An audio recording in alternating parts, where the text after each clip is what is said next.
Hello and welcome back to the David67 Celtic News YouTube channel. Today's video going to be a post-match review of yesterday's 1-0 win against Aberdeen on a stormy, windy, wet night in Aberdeen. The win puts us 7 points clear with a game in hand over Aberdeen and leaves us 11 points clear of our cross-city rivals Rangers. And even though it's 1/3 of the way through the season, and when we shouldn't be counting our chickens or counting our turkeys with it being Christmas time, it does give Celtic a big advantage in retaining the Scottish Premiership this season. And a 7-point lead is always an extremely handy, useful lead just in case of losses of form, injuries, etc. Today's video is going to be a mixture of some analysis of the key incidents. We look at the stats for the game that show how dominant Celtic was, and my own personal ratings for the Celtic players who played last night. In the end, I think the 1-0 win was well deserved by Celtic. The first half, I think, was pretty much 50-50. The longer the half went on, I think Celtic more and more got into the game. Aberdeen slightly tired, I thought, towards the end of the half, and we could easily have gone into the half-time break 1-0 up. Looking at some of the first half incidents, early on, Duke did get in behind Celtic's defence on our left, their right. However, his shot was well saved by Kasper Schmeichel, and the rebound was knocked wide by Nisbet under pressure from Carter Vickers and Trusty. Later on, towards the end of the first half, we had a series of corners. From the first, Alice Johnson had a slightly muffed header that was bundled past the post by the Aberdeen defender. Then at the next corner, Paulo Bernardo again, a lovely in-swinging cross straight into the goal. However, the referee had seen a foul by Maeda on Doohan, the Aberdeen goalkeeper. For me, it was rather a soft foul. You'd see that sort of contact and backing in all the time. There was no actual push by Maeda, no real actual obstruction by Maeda. However, I think probably in technical terms, one could say it was a foul, even though very soft. And we have to remember we were the benefit of a slightly bigger contact on the goalkeeper when Joe Hart was pushed on the line in the cup final. Rangers scoring a goal straight from that. And so we probably should be balancing things out. We lost out in terms of the Paulo Bernardo corner going straight into the net when we were the benefit, as I say, in the cup final when VAR ruled out the Rangers goal that could well have given them the cup that day. We had one more corner just before the end of the first half.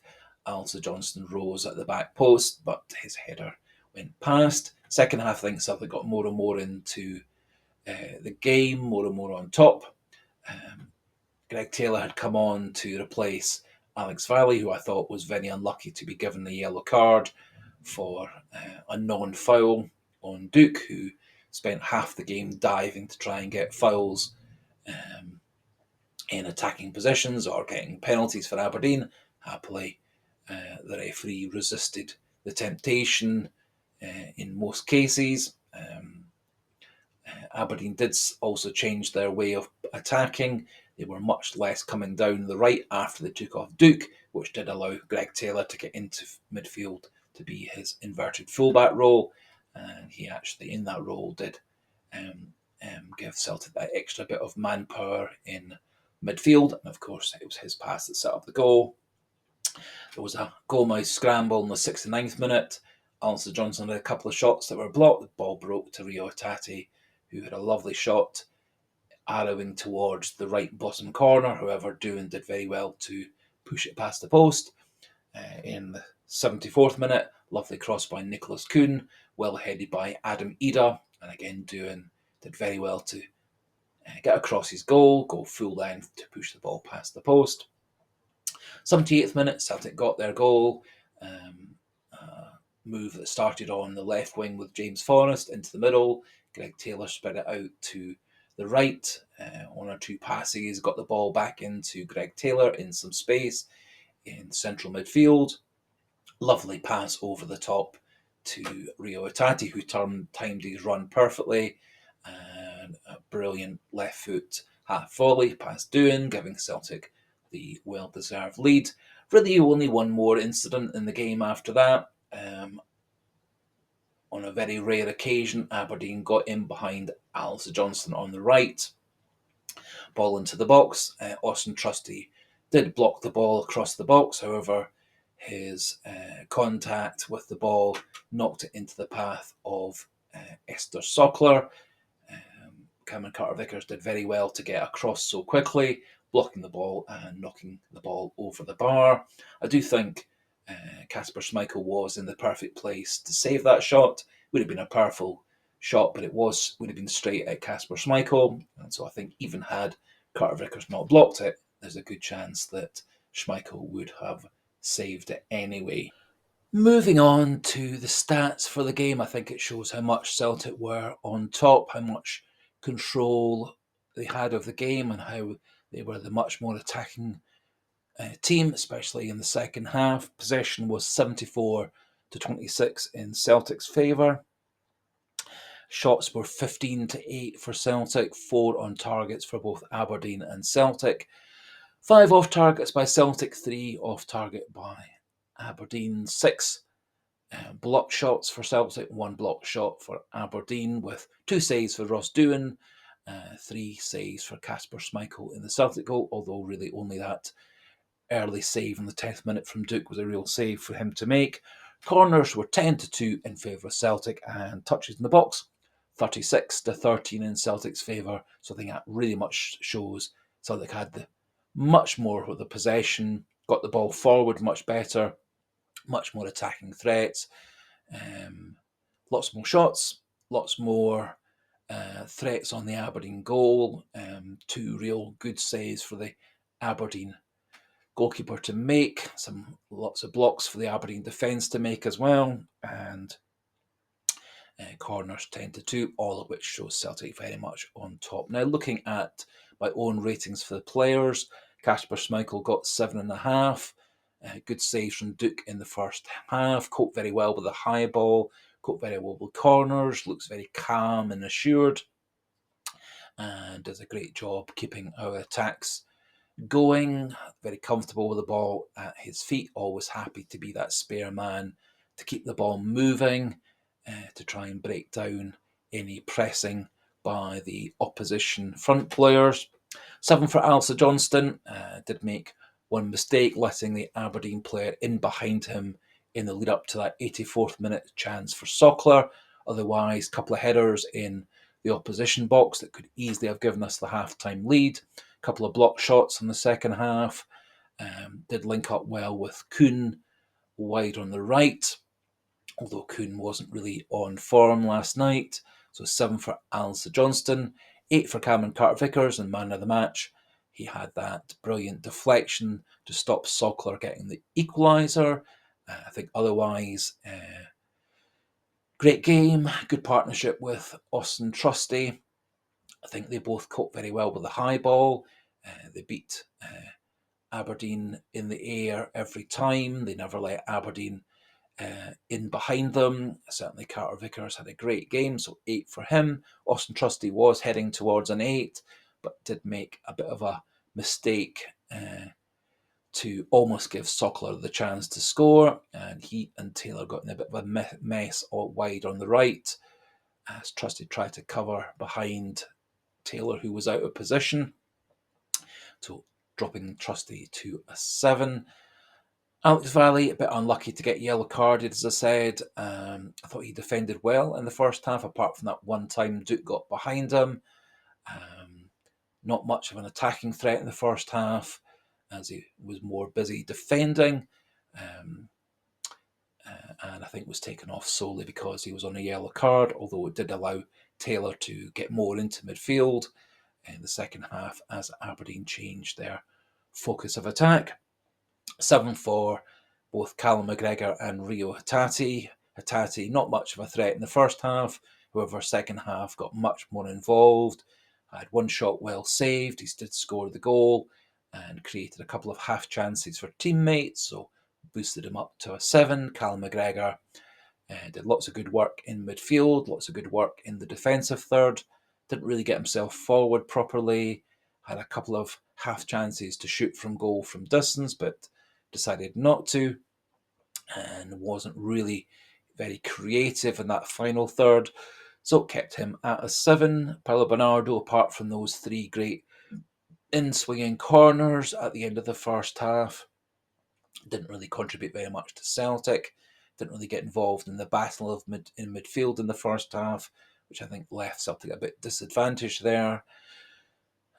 And didn't really break forward very much when he was on the pitch to help us in the attacking third, so kept him at 6.5. I gave him 6 for Nicholas Kuhn, 6 for Dijsselmeyer, 6 for Kyogo. Thought all 3 were rather disappointing last night. Maeda wasted quite a lot of chances wide on our left. Didn't really get himself into the box either to be a second, third striker. And did waste quite a number of crosses and passes. Kyogo didn't really have terribly much to do, didn't really get any proper chances in the time he was on the pitch, and he isn't really suited to that sort of game. And so they did look much better once Ida came on to replace him in the second half. Nicholas Kuhn, apart from that great cross for the Adam Ida header, wasn't really terribly creative or attacking down his right wing.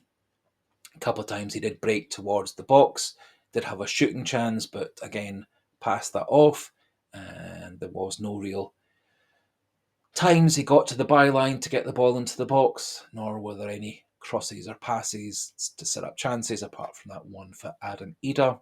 7 for Greg Taylor, didn't have an awful lot of defending to do in the second half, given that Aberdeen moved their attacking focus more through the middle. Did have a couple of times he made errors defending on the left-hand side. However, to give him credit, did break into midfield nicely to set up that goal, the super-duper pass. So 7 for him. 7 for Adam Ida. He looked much more of a threat in an attacking sense. That Kyogo held up the ball nicely, brought in the wide players and the midfielders. Did have a super header that nearly got Celtic the first goal. And so 7 for Adam Ida. 6 for Luke McCown, 6 for James Forrest. Bit disappointed in them both. Forrest really doesn't seem to have the pace anymore to beat a fullback on the wide to get towards the byline, nor does he seem to have the footwork or trickery anymore to beat players.